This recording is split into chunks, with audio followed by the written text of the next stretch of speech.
This channel does not promote any violent, harmful, or illegal activities. All content provided by this channel is meant for an educational purpose only.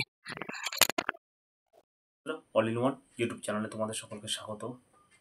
তো বন্ধুরা, মৃত্যু আমাদের জীবনের একটি চিরন সত্য বা চিরন্তন সত্য, যেটা আমরা কেউই অ্যাভয়েড করতে পারবো না, এবং এটা আমাদেরকে সবাইকে এটা এই নিয়ে বাঁচতে হবে যে একদিন আমার এই দেহ, অর্থাৎ যে প্রাণটা আছে, প্রাণবায়ুটা সেটা একদিন বেরিয়ে যাবে, অর্থাৎ আমরা মারা যাব।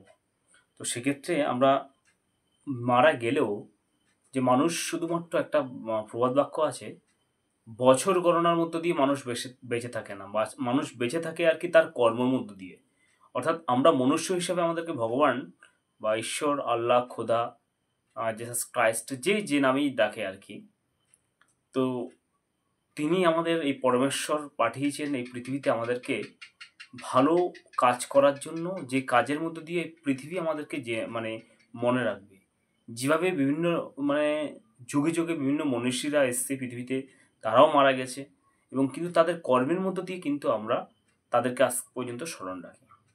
তো এরকম এক ধরনের মনীষী বলো, বা একজন সৎ মানুষ বলো, বা সমাজের মধ্য দিয়ে সমাজের জন্য যিনি কিছু করে গেছেন আমাদের ভারতবর্ষের জন্য, তিনি হলেন স্বামী শিবানন্দ বাবা। এই স্বামী শিবানন্দ বাবাকে একজন যোগ অনুসরণকারী, এবং তিনি যোগ ব্যায়ামের মধ্য দিয়ে সমস্ত কিছু মানুষকে শরীর চর্চা হেলদি কী করে থাকতে হয় সেটা তিনি শিখিয়েছেন প্রত্যেকটা মানুষকে, এবং হেলথ কনসাস তিনি শিখিয়েছিলেন। এবং তিনি তার মৃত্যুকালে আর কি তার বয়স 129 বছর, 129 বন্ধুরা। তা এখনকার সাধারণত মানুষ যারা রয়েছে তারা হয়তো 60 বছর 70 বছরও অতিক্রম করে না, কিন্তু উনি 129 বছর নীরোগভাবে বেঁচেছিলেন আর কি।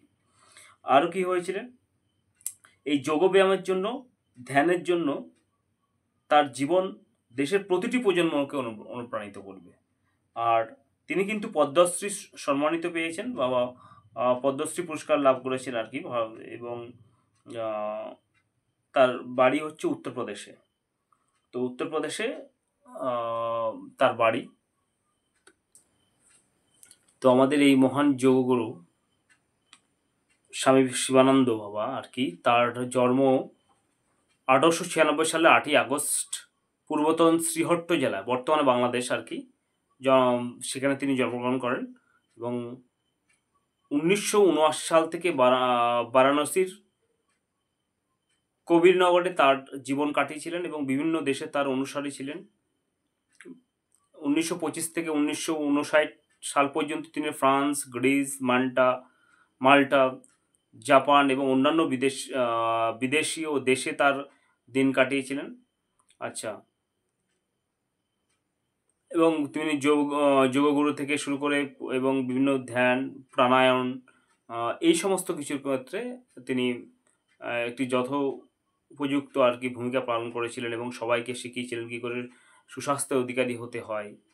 আর সব থেকে বড় কথা হচ্ছে শুধুমাত্র সেদ্ধ ভাত, সেদ্ধ শাকসবজি, এগুলোর উপরে তিনি কিন্তু